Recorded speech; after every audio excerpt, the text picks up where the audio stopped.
Assalamualaikum warahmatullahi wabarakatuh. Perkenalkan, kami dari kelompok 6 ingin coba mempresentasikan mengenai tugas yang keempat dengan judul Analisis Risiko Penyakit Jantung Koroner menggunakan CRISP, DM, dan K-min clustering pada studi kasus perusahaan jasa asuransi kesehatan. Next. Namun sebelum ke penjelasannya, izinkan kami memperkenalkan anggota kelompok kami. Di sini yang pertama ada Malik Rizkiansa dengan ujung NPM 001, kemudian saya sendiri Abdul Aziz Mulilabib dengan ujung NPM 008, kemudian ada Ridho Awaludin dengan ujung NPM 014, kemudian ada Farhan Ramadan dengan ujung NPM 018, kemudian ada Yudi Sutisna dengan ujung NPM 031, kemudian ada Yahya Al-Fadil dengan ujung NPM 032, kemudian ada Dewi Arya Putra dengan ujung NPM 034, kemudian ada Rangga Nugraha dengan ujung NPM 36, kemudian ada Muhammad Rizky Pratama dengan ujung NPM 46, kemudian yang terakhir ada Adi Muhammad Yasir dengan ujung NPM 050. Selanjutnya masuk ke latar belakang dari studi kasus yang kami ambil ini. Nah, pada latar belakang studi kasus kami, dalam 2 tahun terakhir, perusahaan asuransi kesehatan mengalami peningkatan klaim dan penurunan efisiensi program asuransi, di mana manajer Budi ingin mengelompokkan pelanggan berdasarkan risiko penyakit jantung koroner untuk menetapkan tarif premi yang lebih tepat, kemudian memperkirakan beban klaim di masa depan, dan juga menyusun program kesehatan berbasis kelompok risiko. Nah, untuk selanjutnya akan dijelaskan oleh rekan saya.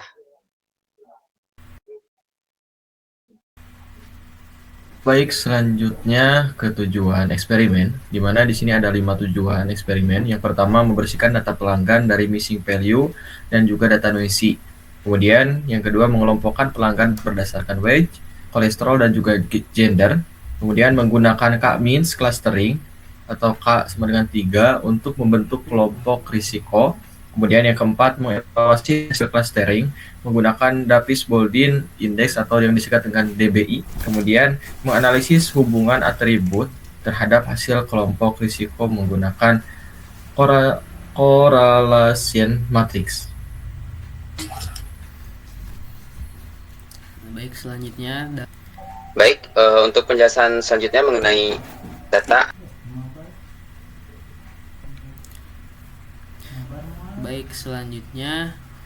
data yang kami gunakan itu berasal dari dataset coroner.csp yang di dalamnya terdiri dari 547 baris data pelanggan yang memiliki atribut utama weight, kolesterol, dan gender, dimana di atribut weight itu memiliki nilai rentang 0 sampai 300, kolesterol 0 sampai 400, dan gender menggunakan kode 0 untuk perempuan dan 1 untuk laki-laki. Mungkin nanti karena di dalam data ini masih mengandung missing value dan noisy, nanti dalam demo akan dibersihkan sehingga datanya bisa menjadi data normal. Next.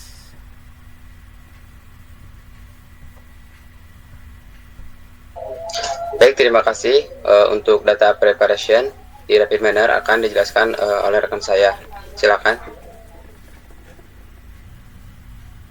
Jelaskan saja dari data preparation di rapid minernya untuk pipelin preprocessingnya atau di rapid minernya. Untuk yang pertama yaitu retrieve-nya memuat dataset koroner yang berbasis CSP ke proses.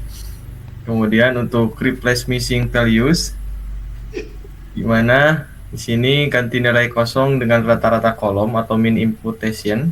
Kemudian untuk filter example-nya, buang data noisy dengan aturan weight-nya kurang dari sama dengan 300 dan kolesterolnya kurang dari sama dengan 400 dan gendernya kurang dari 2.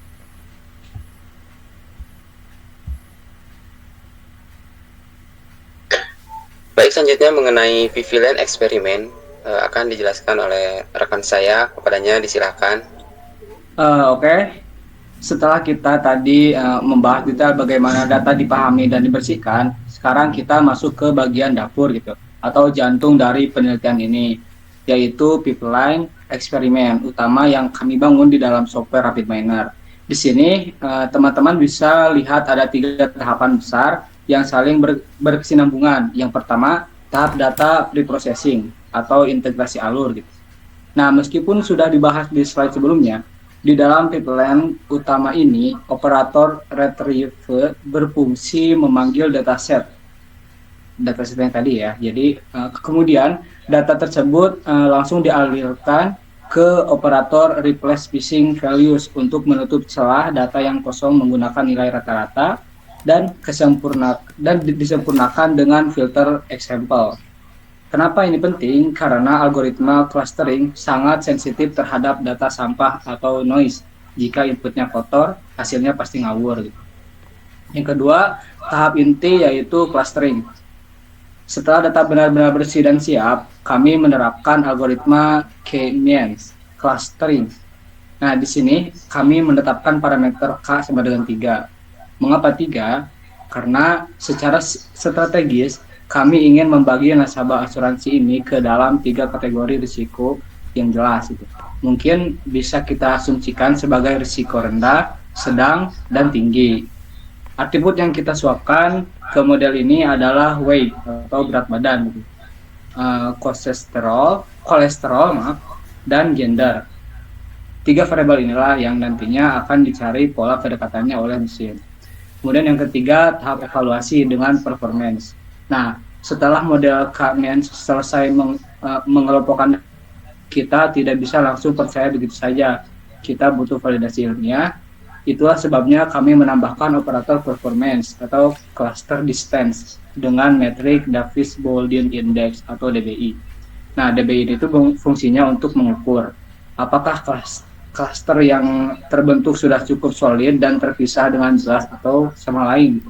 Semakin kecil nilai DBI-nya nanti, berarti model clustering yang kita bangun di pipeline ini sudah semakin akurat dan optimal.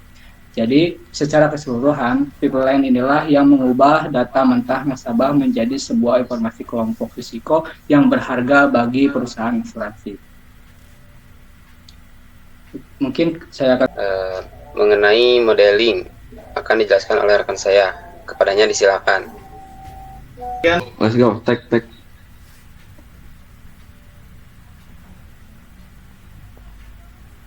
Oke, untuk tahap modeling dengan K-means clustering.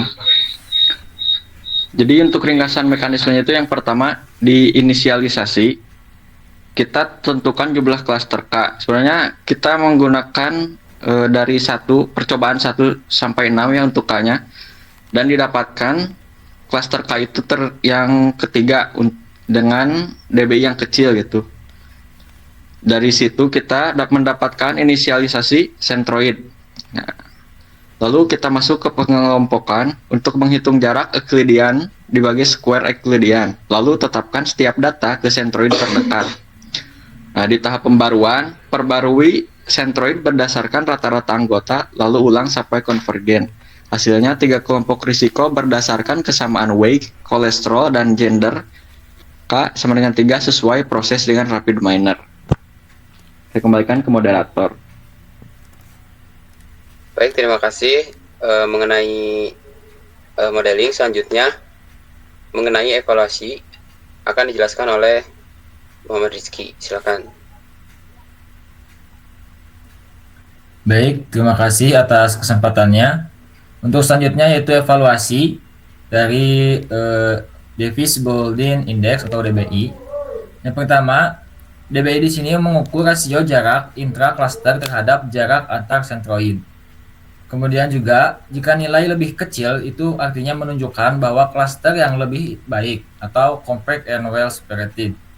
Dan DBI di sini juga diperoleh dari operator performance atau clustering distance pada RapidMiner yang akan menghasilkan setelah melakukan eksperimen yaitu hasilnya negatif 0,494. Untuk lebih jelasnya nanti akan dijelaskan saat demonstrasi. Jadi sekian, saya kembalikan ke moderator.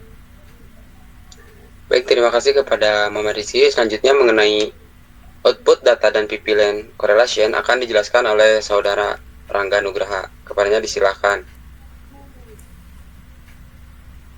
Baik, pada tahap ini saya akan menjelaskan tahap output data dan pipeline correlation metric. Nah, hasil clustering disimpan ke dalam file coroner cluster.csv yang sudah memiliki label cluster untuk setiap pelanggan. Selanjutnya dilakukan proses mapping label cluster menjadi nilai numerik agar dapat dianalisis menggunakan correlation matrix.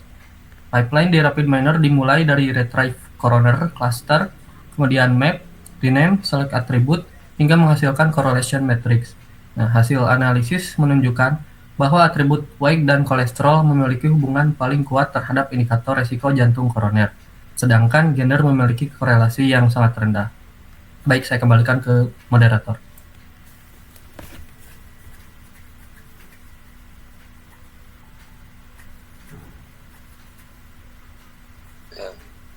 Baik, terima kasih kepada Saudara Rangga Nugraha. Selanjutnya, mengenai hasil correlation metric akan dijelaskan oleh Saudara Farhan Ramadan. Kepadanya disilahkan. Baik, izin masuk. Setelah kita berhasil membentuk 3 klaster kelompok risiko menggunakan K-means, langkah krusial berikutnya adalah memahami karakteristik dan hubungan antara atribut tersebut melalui correlation matrix. Di sini kami memetakan label cluster menjadi angka numerik sebagai indikator tingkat risiko, bukan sebagai bentuk diagnosis medis. Dari materi korelasi yang dihasilkan di RapidMiner, ada 3 poin utama yang sangat menarik untuk kita cermati. Pertama, dominasi atribut fisik, atribut weight, berat badan, dan kolesterol menunjukkan nilai korelasi yang sangat kuat terhadap indikator kelompok risiko. Hal ini menandakan bahwa kedua faktor inilah yang paling menentukan ke dalam kelompok risiko mana seorang pelanggan akan dimasukkan. Yang kedua, kedekatan fitur. Ditemukan juga bahwa weight dan kolesterol saling memiliki nilai korelasi yang sangat tinggi satu sama lain. Artinya, seiring dengan kenaikan berat badan pelanggan, terdapat kecenderungan kuat tingkat kolesterol mereka juga ikut meningkat.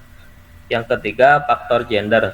Di sisi lain, atribut gender menunjukkan nilai korelasi yang hampir nihil atau sangat lemah terhadap indikator kelompok risiko yang terbentuk. Ini berarti variabel jenis kelamin tidak memberikan pengaruh yang signifikan dalam pembagian klaster risiko pada eksperimen kali ini. Sekian dari saya kembalikan ke moderator. Baik, terima kasih kepada Saudara Farhan. Selanjutnya, mengenai demo proses eksperimen RapidMiner, di mana proses ini proses yang paling penting akan oleh Saudara Ridho Awaludin. Kepadanya disilakan. Baik, terima kasih saya sampaikan sebelumnya kepada Saudara Abdul Aziz yang sudah memberikan saya kesempatan untuk mendemokan untuk mempresentasikan hasil demonstrasi pada eksperimen yang kita lakukan pada proyek ini. Mungkin sebelumnya saya akan izin untuk ganti screen dulu ya. Saja untuk pipeline pengolahan data coroner tadi ya menggunakan CRISP-DM, di mana kita akan mulai dari pertama kita akan retrieve datasetnya terlebih dahulu. Ini adalah proses kita mendapatkan dataset yang belum diklasterisasi dan juga belum dilakukan cleaning seperti itu. Nah, kita akan setelah retrieve kita melakukan proses replace missing value, yaitu untuk menghilangkan nilai kosong yang ada pada dataset dengan menggantikan nilai kosong tersebut dengan nilai rata-rata dari masing-masing atributnya gitu. Nah, selanjutnya setelah proses replace missing value berhasil, lanjut ke filter examples. Di sini kita melakukan filterisasi dataset, terutama pada kolom atau atribut weight, kolesterol, dan gender. Di sini untuk kategori dari filterisasi tadi sudah disebutkan oleh rekan-rekan saya sebelumnya. di mana untuk weight sendiri yang valid atau yang difilter adalah nilainya yang kurang dari sama dengan 300, kolesterol kurang dari sama dengan 400, dan gender itu kurang dari 2. Nah, karena gender itu hanya ada 2, yaitu pria dan wanita, jadi untuk nilainya itu noise gitu, nggak valid ya. Nah, oke. Lalu selanjutnya setelah filter example, kita bergeser ke clustering. Di sini kita menggunakan nilai K-nya itu adalah 3 untuk centroidnya, dengan max range atau jumlah pokoknya optimalisasi itu sebesar 10 ya. Ini bawaan default. Selanjutnya untuk measure types, divergence, dan max optimization types itu kita biarkan secara default aja. Lalu selanjutnya setelah itu kita ke performance. Di sini kita menggunakan parameter Davis Boolean untuk parameter performance dari cluster jarak cluster di antara untuk jarak antar cluster begitu. Nah, selanjutnya ini akan disimpan ke dataset ya. Ini seharusnya ada save CS or CSV, tapi karena tadi terhapus, intinya ini tuh akan tersimpan di dataset begitu untuk data klasterisasinya. Lalu selanjutnya untuk selanjutnya pada pipeline yang ini adalah untuk membaca dari correlation matrix dari hasil klasterisasi tadi. Di sini kita retrieve lagi dataset yang sudah di clean tadi dan sudah dilakukan klasterisasi. Sini saya mengimport dari Coroner Cleanet. Ini adalah hasil dataset yang kita proses tadi ya. Selanjutnya kita map dengan atribut filter type yaitu single, dan atribut yang kita map adalah cluster, dengan value yang di mapping yaitu adalah cluster 2 sebagai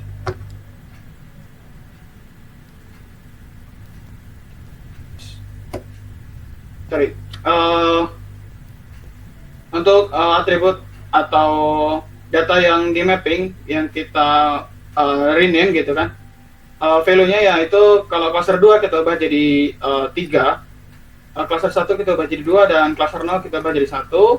Setelah itu kita rename atributnya, yang tadinya atributnya bernama cluster kita ganti menjadi jantung koroner gitu. Setelah itu kita pilih atribut yang akan kita gunakan untuk analisis. Nah, di sini kita menggunakan 4 atribut yaitu kolesterol, gender, weight, dan jantung koroner. Ini yang tadinya itu cluster ya, yang udah berhasil di rename gitu. Selanjutnya kita akan tampilkan correlation matrix-nya pada bagian results nanti. Nah, untuk pembuktiannya kita akan coba jalankan. Nah, hasilnya akan seperti ini. Ini example sets yang untuk dataset yang dihasilkan gitu. Kita akan langsung lanjut saja ke performance factor, yaitu nilai dari hasil klasterisasi tadi. Terutama pada bagian performa Davis Boolean. Ini nilainya cukup bagus dan cukup optimal, karena nilainya itu paling kecil yaitu min 0,494. Nah, kita juga bisa membaca kalau cluster model yang dihasilkan yang masuk ke kriteria cluster, yaitu untuk cluster 0 itu ada 169 items, cluster 1 183 items, cluster 2 ada 191 items, dan totalnya itu 543 items yang berhasil diklasterisasi. Nah, untuk correlation matrix mungkin saya akan coba jelaskan kembali. Di sini kita mempunyai correlation matrix yang cukup menarik ya untuk dibahas.